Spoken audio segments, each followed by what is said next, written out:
Genesis 3. Now the serpent was more crafty than any of the wild animals the Lord God had made. He said to the woman, "Did God really say, 'You must not eat from any tree in the garden'?"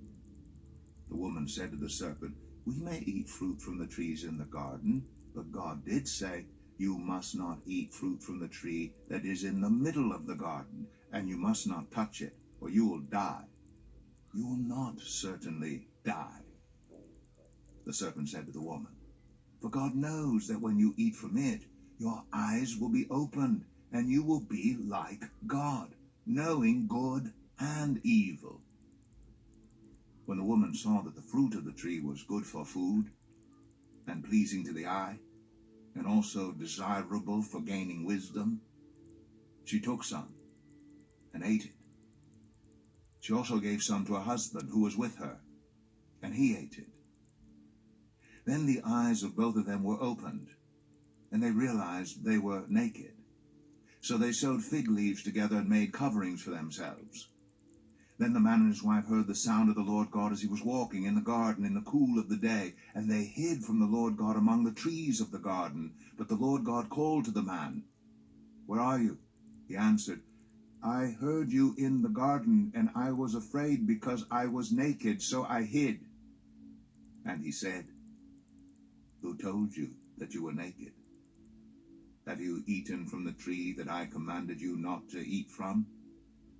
The man said, "The woman you put here with me, she gave me some fruit from the tree, and I ate it."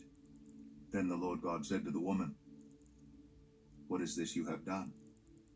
The woman said, "The serpent deceived me, and I ate."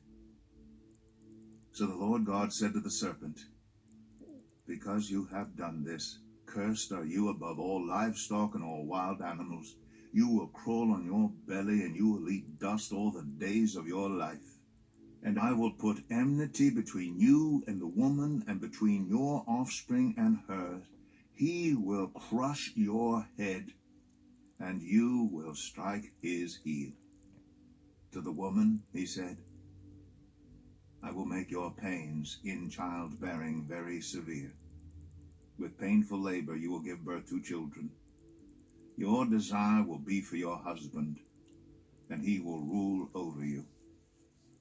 To Adam he said, "Because you listened to your wife and ate fruit from the tree about which I commanded you, you must not eat from it.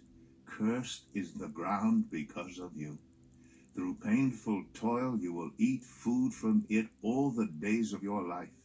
It will produce thorns and thistles for you, and you will eat the plants of the field. By the sweat of your brow you will eat your food until you return to the ground, since from it you were taken. For dust you are, and to dust you will return." Adam named his wife Eve, because she would become the mother of all the living. The Lord God made garments of skin for Adam and his wife, and clothed them. And the Lord God said, "The man has now become like one of us, knowing good and evil. He must not be allowed to reach out his hand and take also from the tree of life and eat and live forever." So the Lord God banished him from the Garden of Eden to work the ground from which he had been taken. After he drove the man out, he placed on the east side of the Garden of Eden cherubim and a flaming sword flashing back and forth to guard the way to the tree of life.